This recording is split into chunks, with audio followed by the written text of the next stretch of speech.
In many African homes, there is a saying, a meal without ugali is not complete. Ugali is more than just food.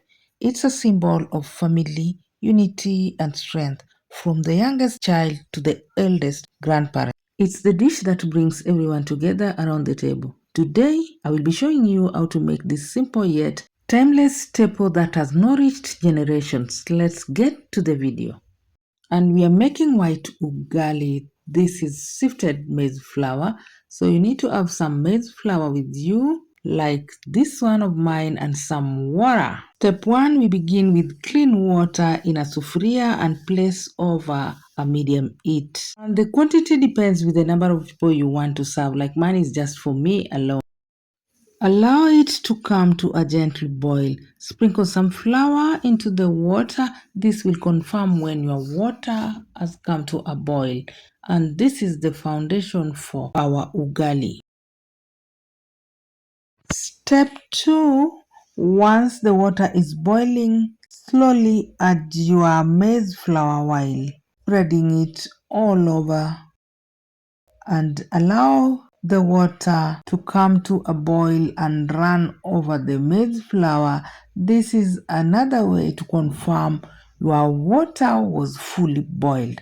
Then using your wooden spoon, stir your ugali gradually, slowly as you break the lumps until everything comes together. I would recommend you use a wooden stick for ugali, not a silicone spatula. And our mixture has started to thicken, and this is where patience comes in. Keep stirring it and add some flour where necessary.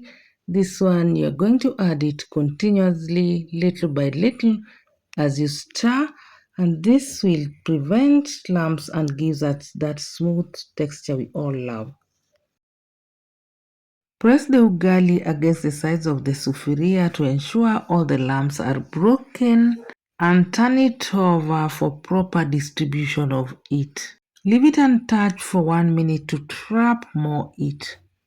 Then keep on turning it and pressing it against the sides of the sufuria until it becomes firm and pulls away from the edges. Scrape all the ugali in the cooking stick, ensure no ugali is left there.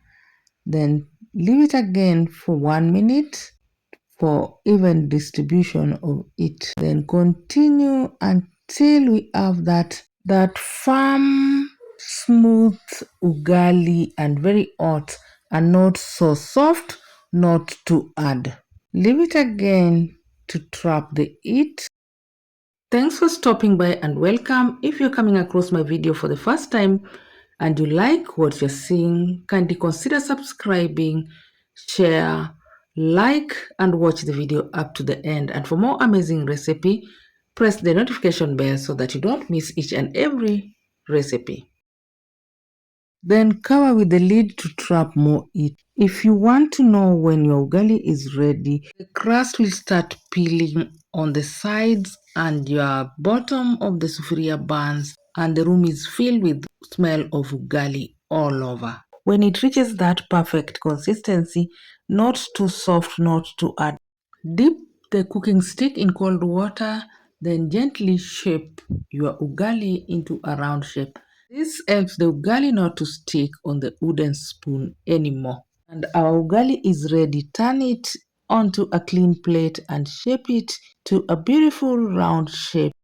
And just like that, our ugali is ready. Serve it hot with any stew of your choice. It goes well with omena, fish, beef stew, name it, nyama choma, sukuma wiki, or even traditional greens. This ugali, it's more than just food. It's a taste of home. And I'm enjoying mine with some sukuma wiki, a very tasty sukuma wiki with no gas. Thank you for watching. If you enjoyed this recipe, don't forget to like, subscribe, and share with your friends and family. And remember the saying, where there is ugali, there's a full stomach and a happy heart. What's your favorite way to enjoy ugali? Let me know in the comment. I would love to hear from you.